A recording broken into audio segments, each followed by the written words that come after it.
I'm trying to say is, we need your help! Welcome to Watch Mojo, and today we're counting down our picks for the top 20 movie crossovers ever. It's been so long. Well, that sounds like the bad guys teaming up. Oh, come on, princesses and cartoon characters, lame.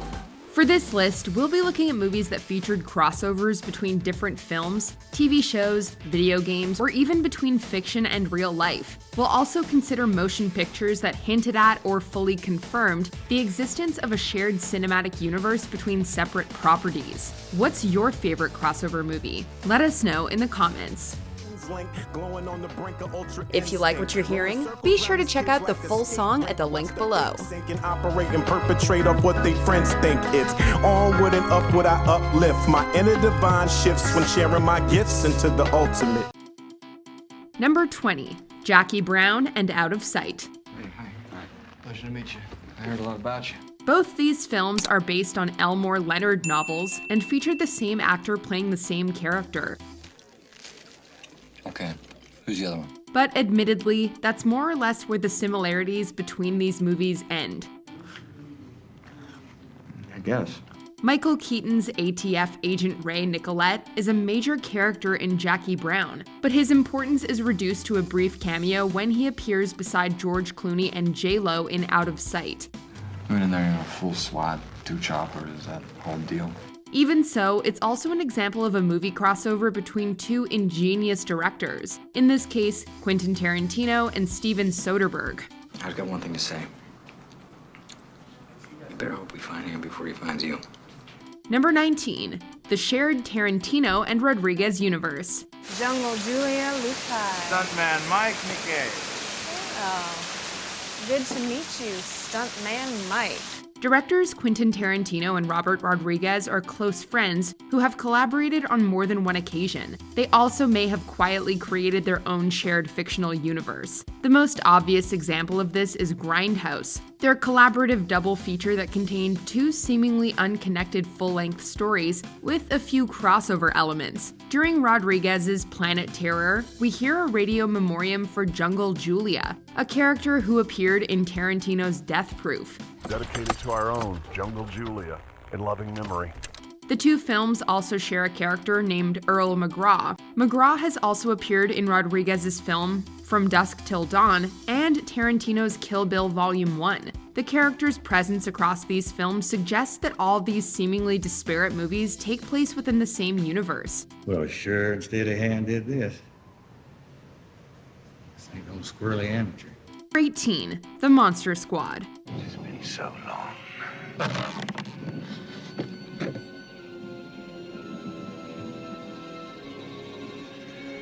So very long. Throughout the 1920s to 1950s, Universal continuously released a string of stellar horror films. This shared universe consisted of classic movies like Frankenstein, The Mummy, and The Invisible Man. Long after Universal had stopped making these films, TriStar released a movie called The Monster Squad that reunited all the big names and put them under one roof.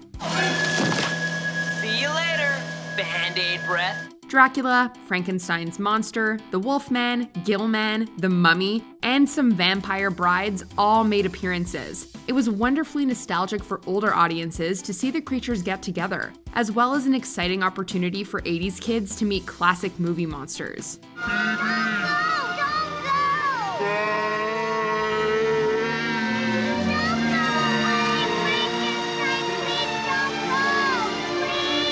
Number 17, Rugrats Go Wild. Yeah, now Nigel Strawberry. You're not even a Nigel Raspberry. You're never gonna have real adventures. Despite containing Rugrats in the title, this movie is actually a crossover between the Famous Babies and the Wild Thornberrys. Both Nickelodeon franchises were insanely popular. The Wild Thornberrys ran from 1998 to 2004, and Rugrats enjoyed an astonishing unbroken run between 1991 and 2004. They were also popular enough to warrant their own films. While Rugrats Go Wild served as the second Wild Thornberrys film, it was also the third Rugrats movie. Children, stay right there. I'm coming down.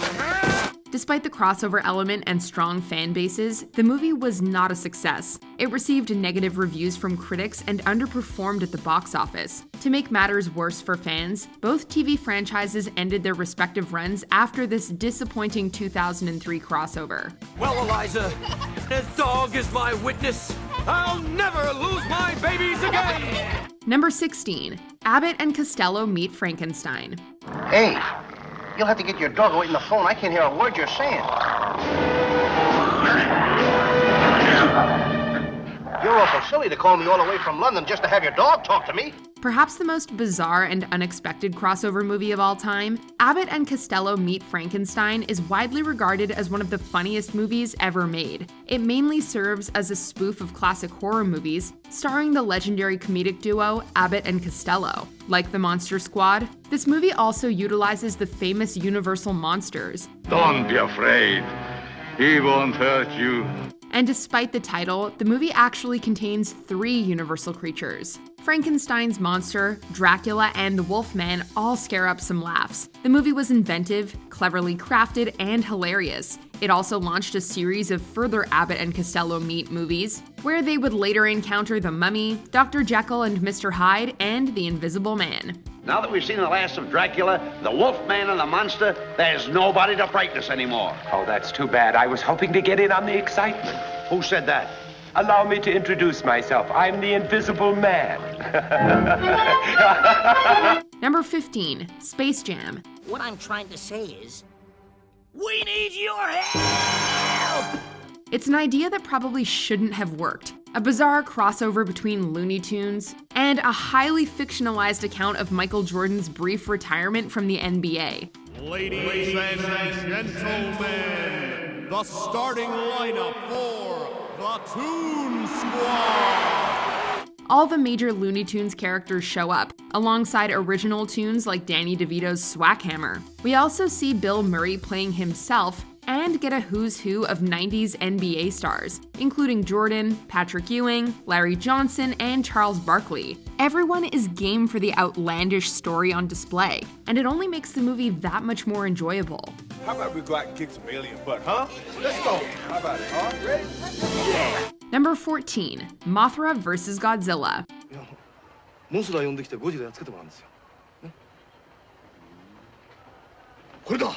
Kaiju films became all the rage after Godzilla. One of the most popular standouts was 1961's Mothra. By taking heavy inspiration from both Godzilla and King Kong, Mothra became an enormously popular kaiju.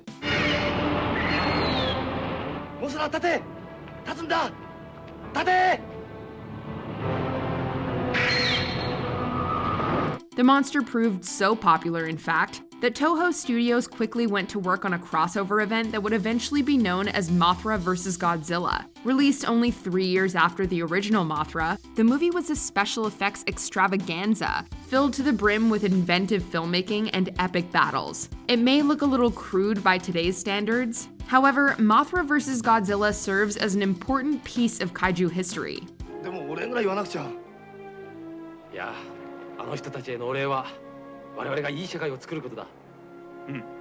Number 13. Terminator 2, Judgment Day, and Wayne's World. Are you the legal guardian of John Connor? That's right, officer. What's he done now? Could I speak with him, please? Despite having a long Hollywood career, Robert Patrick is still best remembered as the T-1000 who pursued John Connor in Terminator 2 Judgment Day. The T-1000 proved so popular that it made its way into Wayne's World, a film released just 7 months after T2. In one of the weirdest non-sequiturs in movie history, a speeding Wayne is pulled over by a motorcycle cop. The cop walks up to the car, removes his helmet, and reveals himself as the T-1000. Yes, officers, there's something wrong? Have you seen this boy? There's no in-universe explanation for this bizarre crossover, but since this is Wayne's World we're talking about, does it really need explaining? Am I supposed to say, that's okay, I don't mind? I don't mind. Well, I mind. I mind big time. Number 12. Zatoichi and the One-Armed Swordsman. This is a classic example of a crossover between different franchises, genres of film, cultures, and languages. Zatoichi and the One-Armed Swordsman mashes up the wuxia and chambara genres from Hong Kong and Japan respectively, and the movie's dialogue is in both Mandarin and Japanese. But the most badass of fight scenes don't need dialogue, and this one's got plenty. Featuring two major action heroes, one from each country, it's a movie where friends become foes, and an epic battle ensues to settle things once and for all.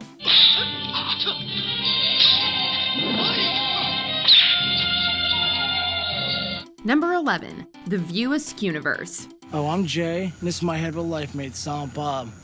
First introduced in Clerks, Jay and Silent Bob are mainstays in Kevin Smith's filmography. The films, comics, and TV shows that they appear in comprise Smith's fictional universe, The View Askew-niverse. While they did star in their own films, the duo's best moments arguably come in Clerks and Dogma. Feel good today, Silent Bob. We're gonna make some money. And you know what we're gonna do? We're gonna go to that party. In these films, they go from loitering outside quick-stop groceries to being seen as prophets and playing key roles in preventing the end of the world. While their banter is, of course, rather one-sided, they make for some of the most hilarious moments in both movies. But what are you doing hanging around? Well, we're here to pick up chicks. Number 10, Glass. Well, that sounds like the bad guys teaming up.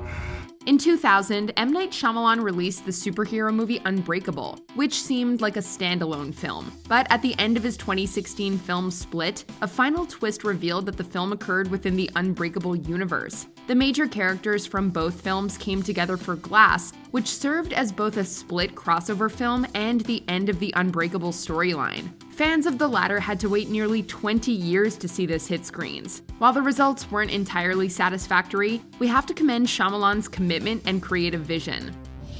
I created you as I created David.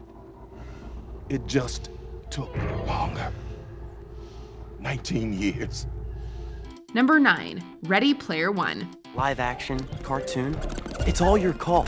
We know this isn't a crossover in the usual sense, in that it doesn't place different movies within the same universe. Instead, it features a virtual reality world chock full of pop culture references and iconic characters. But we had to include it for just how many disparate franchises it brings together. Hello, Danny. Come play with us. There are way too many to count, but a few of the most outstanding cameos come when Wade Watts races his Back to the Future DeLorean through a city being destroyed by King Kong and Jurassic Park's T-Rex. Then there's the final battle, which pits RX-72-8 Gundam and the Iron Giant against Mecha Godzilla. In these scenes, blink and you will actually miss an Easter egg. And if you do happen to find that Easter egg, there's a bonus, $25 million. Number 8, Ralph Breaks the Internet. Oh, come on, princesses and cartoon characters, lame. The original Wreck-It Ralph featured a number of cute video game cameos, ranging from Sonic the Hedgehog to Clyde the Orange Ghost from Pac-Man. But the sequel managed to go even bigger, moving the setting from a video game arcade to the internet. Hey, you have a permit for that pop-up? That's unauthorized clickbait. You're coming with us, kid. This allowed cameos from a plethora of studios and properties, most notably Star Wars, Marvel, and of course Disney's animated films. To infinity and beyond! There's R2-D2 and C-3PO, as well as Groot, Iron Man, and Stan Lee. But the real crossover highlight is when Vanellope meets the Disney princesses. Each gets a turn in the spotlight, showcasing their individual quirks, and the things that they, very weirdly, have in common. I don't even have a mom! Neither do we! And now for the million-dollar question. Do people assume all your problems got solved because a big, strong man showed up? Yes! What is up with that? She is a princess! Number 7, Frankenstein meets the Wolfman. There was a wild animal around here a few years ago. It killed people. The 5th movie based on Mary Shelley's Frankenstein character ended up being a crossover film, featuring performances from Bela Lugosi and Lon Chaney Jr. It's a bit difficult to believe, my good man. This 40s monster flick is one of the earliest examples of a successful crossover movie, bringing everyone's favorite horror characters together to torture townsfolk and fight each other. It was a hit with audiences and was followed by a slew of ensemble monster movies, one of which gave the Wolfman the chance to meet Count Dracula in House of Frankenstein. For that, I will do whatever you wish. Number 6. Monsterverse. But these are not monsters. They are animals rising to reclaim a world that was once theirs. King Kong and Godzilla first faced off back in 1962, in a film that remains the most attended Godzilla film in Japan ever, but featured the giant ape receiving last-minute lightning powers. Fast forward over half a century, and the Monsterverse is making their shared universe canon. This shared storyline began in 2014's Godzilla reboot. The Monsterverse continued to expand in 2016's Kong Skull Island, which rebooted the King Kong story for younger audiences. There's more out there. What do you mean, more? This world never belonged to us. It belonged to them. The question is how long before they take it back. That dynamic film was followed by Godzilla King of the Monsters and the upcoming Godzilla vs. Kong. Unlike in the crossover movies of old, visual effects are finally at a point that they can give these two behemoths the destructive and epic crossover they deserve. Let them fight. Number 5. Star Trek Generations. It is very important that you tell me everything that you know. It was the character crossover that fans had been dreaming about. That is true. Although William Shatner's Captain Kirk is retired and missing in the year 2293, he and Patrick Stewart's Picard meet up after Jean-Luc goes through the Nexus, an energy ribbon that allows those within it to experience their wildest dreams for an infinite amount of time. James T. Kirk. It's in the Nexus that the two captains meet up to stop Dr. Tolian Soren. The crossing of the two generations of this sci-fi series helped give the movie plenty of box office success. We have to work together. We are working together. Trust me. Good luck, Captain. Call me Jim. Number 4. Who Framed Roger Rabbit? He's a toon. You can drop anything you want on his head. He'll shake it off. The combination of animation and live action wasn't the only great crossover this movie brought us. Cut! What the hell is wrong with that take? In his fictional world of Toontown, Roger rubbed shoulders with numerous iconic cartoon characters from several other franchises and studios, including Disney and Looney Tunes. In fact, in one notable scene, Private Detective Eddie Valiant falls through the sky with a particularly classic bunny and mouse. Me, what's up, Doc? Jumping without a parachute? Kinda dangerous, ain't it? Yeah, you could get killed, huh? Looks like these two actually get along quite well. Of course, the epic piano battle with Daffy and Donald is also unforgettable. That's all, folks. Number 3. Freddy vs. Jason. This mashup of the Friday the 13th and A Nightmare on Elm Street franchises is definitely one of the best slasher movie crossovers ever, despite what the critics thought. I'll have to pass that message myself, won't I? Fans had been waiting since 1993 and the end of Jason Goes to Hell to see what kind of trouble these horror movie mainstays would get into together. I've been away from my children for far too long. After meeting in Hell, Jason upsets Freddy by not totally succeeding in the job Freddy wanted him to do. Till then, I'll let Jason have some fun. And that's when the razor gloves and machetes come out in full force. Number 2. The Alien vs. Predator franchise.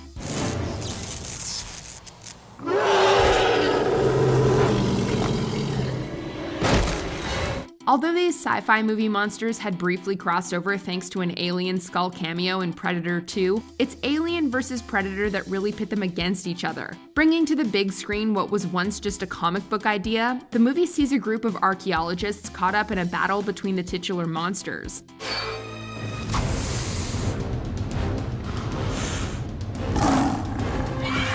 With the psychological fear of the Alien franchise and the explosive fright of the Predator series, as well as eye-popping special effects, it performed well enough at the box office to merit a sequel in 2007.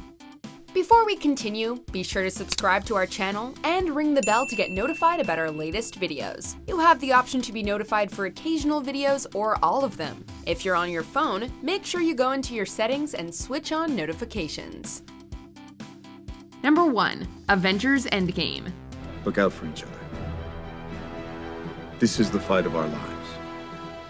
And we're gonna win. Whatever it takes. We may never see a more momentous and epic crossover event in our lifetime than this all-star superhero spectacle. While Endgame was preceded by Avengers, Age of Ultron, and Infinity War, all those movies were overshadowed by the sheer scope of Endgame. It concluded a decade of plot and character development while working in all of the Marvel Cinematic Universe properties. Is that everyone? Why do you want it more? MCU veterans like Iron Man, Hulk, and Thor fought alongside relative newcomers like the Guardians of the Galaxy, Black Panther, and Ant-Man. The fact that these lesser-known characters fit in perfectly with well-established cinematic icons speaks volumes to the power and quality of the MCU. As a crossover, Endgame is the MCU's crowning achievement. Avengers!